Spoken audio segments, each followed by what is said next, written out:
Olá pessoal, bem-vindos ao nosso canal. Hoje vamos viajar no tempo até as areias douradas do Egito Antigo, o berço de uma das civilizações mais fascinantes da história. Há cerca de 5.500 anos antes de Cristo, tribos começaram a se assentar ao longo do Vale do Nilo, dividindo-se entre o Alto e o Baixo Egito. A razão era simples: o famoso rio Nilo.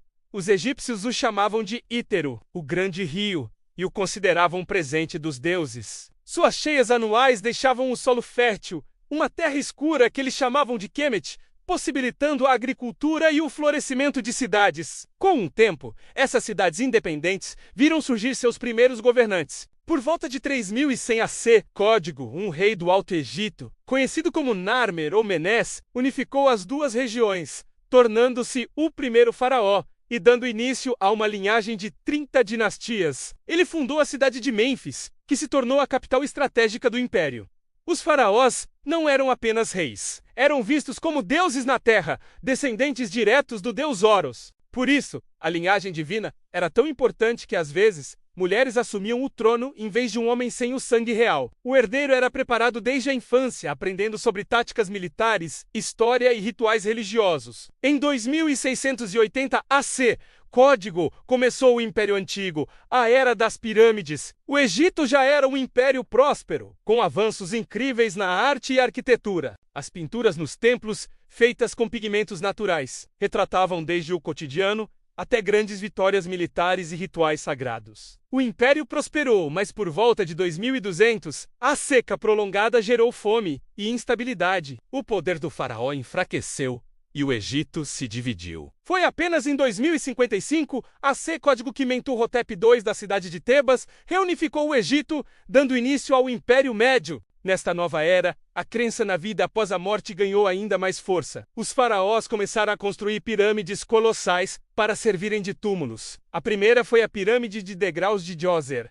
projetada pelo genial arquiteto Imhotep, um plebeu que alcançou o status de divindade. A construção dessas maravilhas, como as famosas pirâmides de Gizé, era uma tarefa monumental. Blocos de granito de 2,5 toneladas eram transportados por centenas de quilômetros pelo Nilo. Acredita-se que até 30.000 homens, a maioria trabalhadores livres, ergueram esses monumentos. Tudo isso para garantir que os faraós, considerados divinos, pudessem ressuscitar e retomar seu lugar como governantes. Mas a paz não durou para sempre. Por volta de 1650 AC, esse código, o Egito foi invadido pelos Hicsos, povos de origem semítica, que se aproveitaram de um momento de fragilidade. Eles trouxeram cavalos e carruagens de guerra mais avançadas. Após 30 anos de luta, o faraó Amés expulsou os invasores, dando início ao Império Novo, o período mais próspero da história egípcia. Para se proteger de futuras ameaças, os egípcios fortaleceram seu exército, contratando mercenários e desenvolvendo sua força naval. Faraós como Tutmés III expandiram o império como nunca, chegando até a Síria.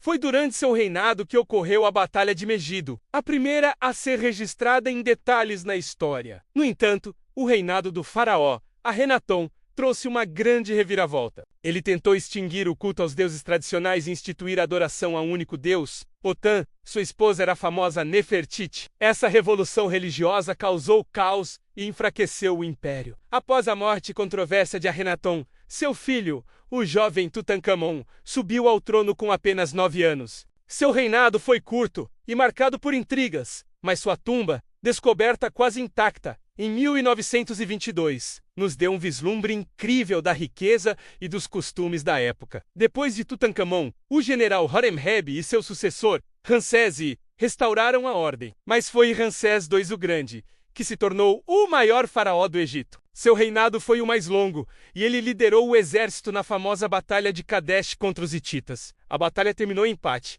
mas levou ao primeiro tratado de paz documentado da história. Após a morte de Ramsés II, o Egito enfrentou novas invasões, desta vez dos povos do mar, piratas que desestabilizaram toda a Idade do Bronze. O império enfraqueceu, a corrupção aumentou e ocorreu até a primeira greve trabalhista da história. O Egito se dividiu novamente, sendo invadido por líbios, núbios e finalmente pelos assírios. Séculos depois, em 332 AC, Código, um novo conquistador chegou, Alexandre, o Grande. Ele foi recebido como um libertador do domínio persa e fundou a cidade de Alexandria. Após sua morte, seu general Ptolomeu assumiu o poder, iniciando a dinastia Ptolomaica, que misturou as culturas grega e egípcia. A última grande governante dessa dinastia foi a lendária Cleópatra VII, uma mulher inteligente e astuta. Ela se aliou a líderes romanos como Júlio César e Marco Antônio para tentar manter a independência do Egito. Mas após a derrota para Otaviano, o futuro imperador Augusto, o Egito faraônico chegou ao fim,